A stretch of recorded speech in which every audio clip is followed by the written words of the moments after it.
Have you ever wondered how to uncover court records right from your living room and best of all, at absolutely no cost? Well, whether you're trying to solve a local legal mystery or maybe you're just checking up on a property dispute, Greene County's treasure trove of legal documents is literally just a few clicks away.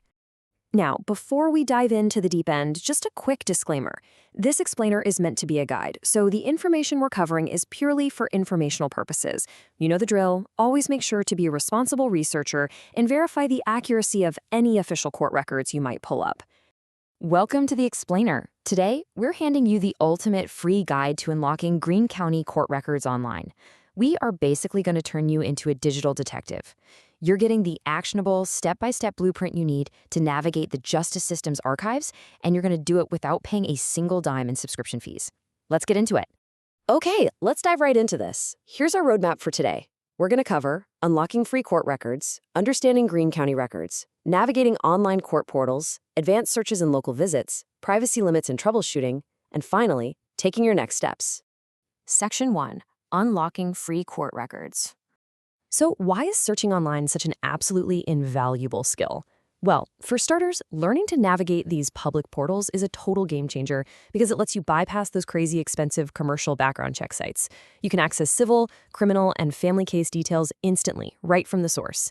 So whether you're a genealogist mapping out your family tree, a self-represented litigant getting ready for a hearing, or honestly, just a curious citizen, mastering these tools empowers you to cut straight through that bureaucratic red tape, all from the comfort of your own couch.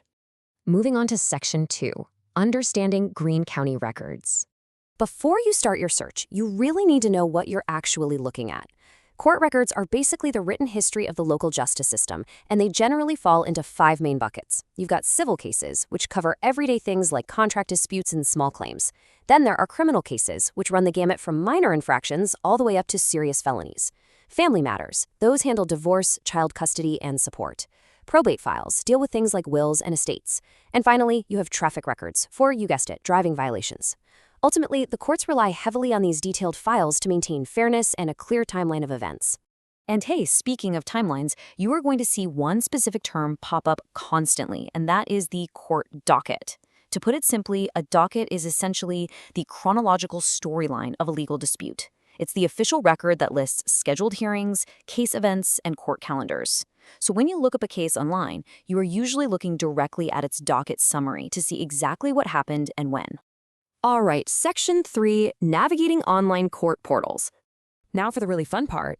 And what's super interesting about this slide is the multi-state twist. See, there isn't just one Greene County in the United States. Far from it. Before you search, you have to know which state's Greene County you're actually investigating. For example, if you're looking in Missouri, you'll use the case.net portal, where searches are totally free and physical copies are just 10 cents a page. In Ohio, you're looking at CourtView. Down in Indiana, it's the MyCase system, where copies will run you $1 a page. New York uses Search IQs, which charges $5 per document. And get this, if you're hunting down historical Georgia records from the 1800s, you'll actually use Family Search. The big takeaway here? Searching the docket is almost always free. You just have to make sure you're using the right state-specific portal first. Once you've pinned down your state's portal, the actual blueprint is remarkably consistent across the board. Step 1, simply open that official search portal URL. Step 2, select your search fields. The most common ones you'll use are case number, if you already have it, or litigant name, meaning the plaintiff or the defendant. Step 3, refine your search. If the system lets you filter by case type or by filing date to really narrow things down. And finally, Step 4, just hit submit and start reviewing your matching case docket summaries and any attached documents. Easy, right? Now, of course, sometimes you're going to hit a wall. Digital detective work requires a little patience, for sure. If you can't find what you're looking for right away, try tweaking your search parameters. Use partial names if you aren't 100% sure of the exact spelling. You can also just leave fields blank if you don't know the exact dates. Broader searches can actually help catch misfiled documents. And you've got to keep technical realities in mind too. Like Pennsylvania's civil search portal actually goes offline every single day between 2 a.m. and 6 a.m. Eastern Time for maintenance. Also, don't expect a case that was filed this morning to be online by lunchtime. New filings usually take about 1 to 3 business days to show up in the system. Which brings us to Section 4, Advanced Searches and Local Visits. So, what happens when a record is just way too old? Or maybe you need an official, certified copy that the internet just isn't going to give you? Well, while online portals are absolutely incredible, they aren't completely comprehensive. For example, in Greene County, Pennsylvania, civil records online only go back to 1996. To get to those older archives or to obtain official, certified copies with a raised seal, which you're definitely going to need for official business, you have to interact directly with the local clerk of courts.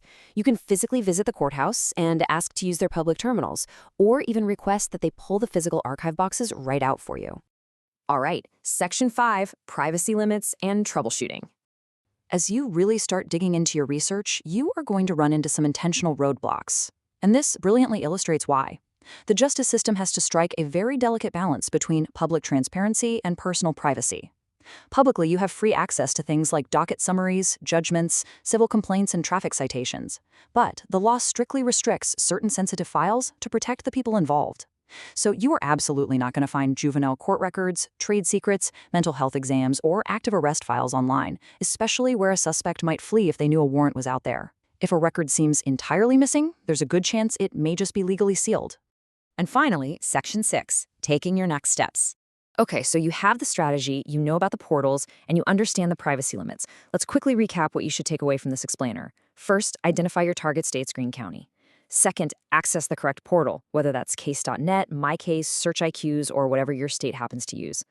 Third, run a basic name or case number search and start reviewing those dockets. Fourth, don't be afraid to actually go visit the physical courthouse terminal for those older archives. And lastly, submit a request for certified copies if you need them for official business. You've got this. You now possess the exact framework to navigate these complex systems like an absolute pro, and you can do it entirely for free. So I'm going to leave you with this. Armed with this free, ultimate blueprint, whose hidden history or local legal mystery will you uncover first?